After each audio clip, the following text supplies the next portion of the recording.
My name is Bill Haley, and we're talking about competitive roads right now. So, why are roads the easiest part of what government currently does? Why is that the easiest to turn over to the free enterprise system?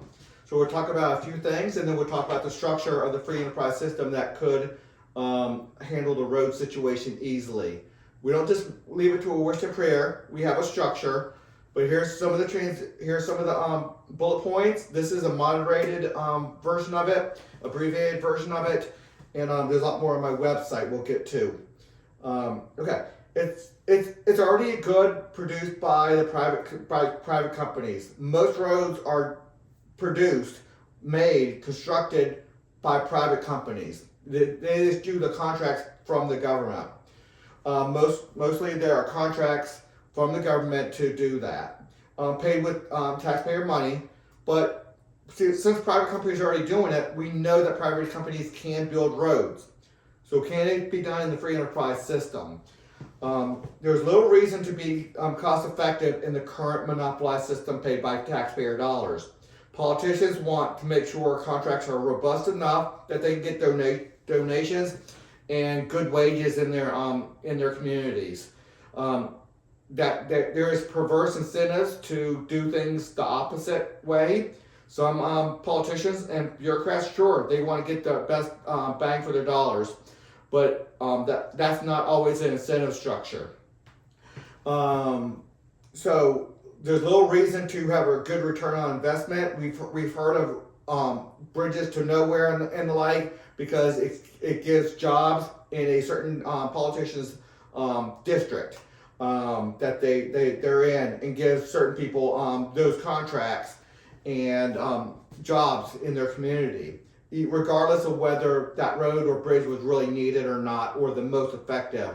So right now the monopolized system does not work the best on that. Politicians are not the best business people, and they don't have the same incentive program as a business person needing that return on investment.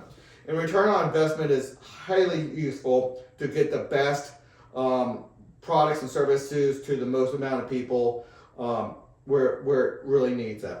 It is needed by almost everyone, so roads are needed by almost everyone in almost every business. That is, so the demand is very, very high, where almost everybody needs it. So that's a general market for a business to get into.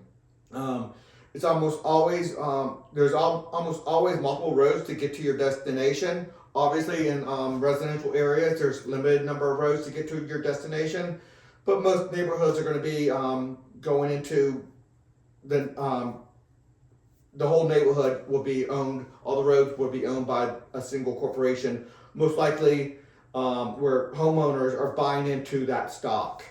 So let's keep on going. Sure, there needs to be some government oversight, so we're not taking away that government oversight. And mandated cooperation, sure, that's part of the structure that I want to develop. Are there many reasons why this can't happen? Yeah, there's many reasons this can't happen, but within the structure and private businesses, they will find a way to make it happen, and the structure will make those reasons and those ways to make it happen very accessible. There'll be very clear lines of what needs to happen to do this. So we're going to examine the structure. You see all the bullet points here, but let's put it up here a little bit easier. All roads will be private sector and free enterprise. They will be mandated to be public spaces, so very similar to what we have right now. So just because it's a private sector road, that private sector road doesn't get to say who's on those roads. Significant cooperation is required.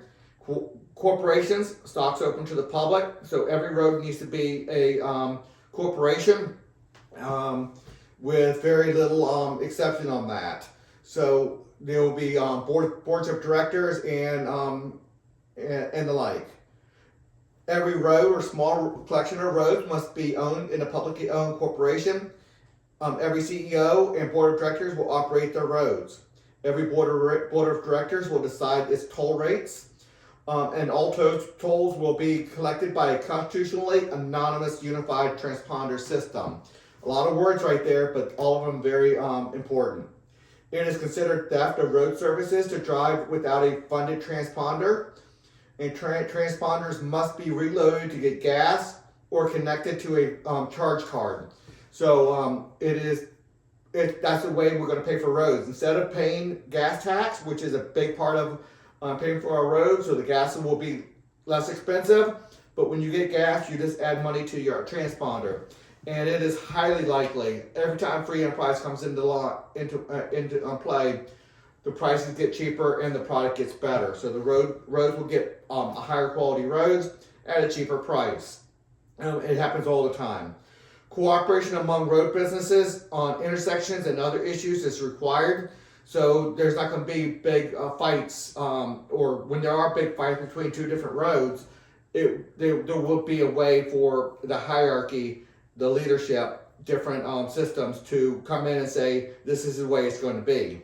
So you do have to have an intersection. If somebody wants to go through from one perpendicular to your road, then they can, and you have to put a good intersection there, and there will be rules on who's going to own that intersection, the tolls on the intersection, and the lights and stop signs and everything on the intersection. There will be rules and regulations regarding that from that hierarchy. And there will be some negotiations between the two roads, but there needs to be clear-cut rules about what happens there.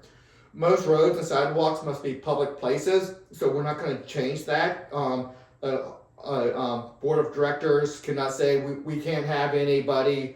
We're not going to ban anybody from our roads. Now, obviously, you need to have a license to drive. There will still be cops on that road. There'll still be rules of that road. You cannot drive drunk. You cannot speed. You cannot do all the stuff that you can't currently doing. So there will be similar policies. All road businesses must be in a competitive governance structure. So look at that structure. It goes into a little bit more of the structure of this.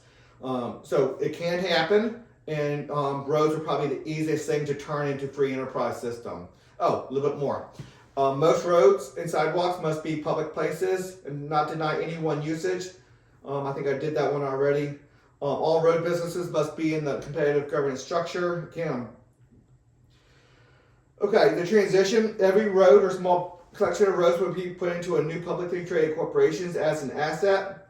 The government will own all the stocks, and the government will sell off 1% of the stocks monthly to citizens. Funds will pay down road debt and the national debt. So that's just a small transition. I got a lot more to say on that one aspect, but that's how we take it from current government owning all the roads. I know there's private roads out there, but we're talking about the government-owned roads right now, to the private sector. So we have a system, and I get more into that in other videos I did from many years ago. Everything's easy to find at Haley2024.org. It's everything competitive governance over there. Today we just talk about competitive roads, and probably the easiest thing to move into the free enterprise system. Please consider a donation, and until the next video.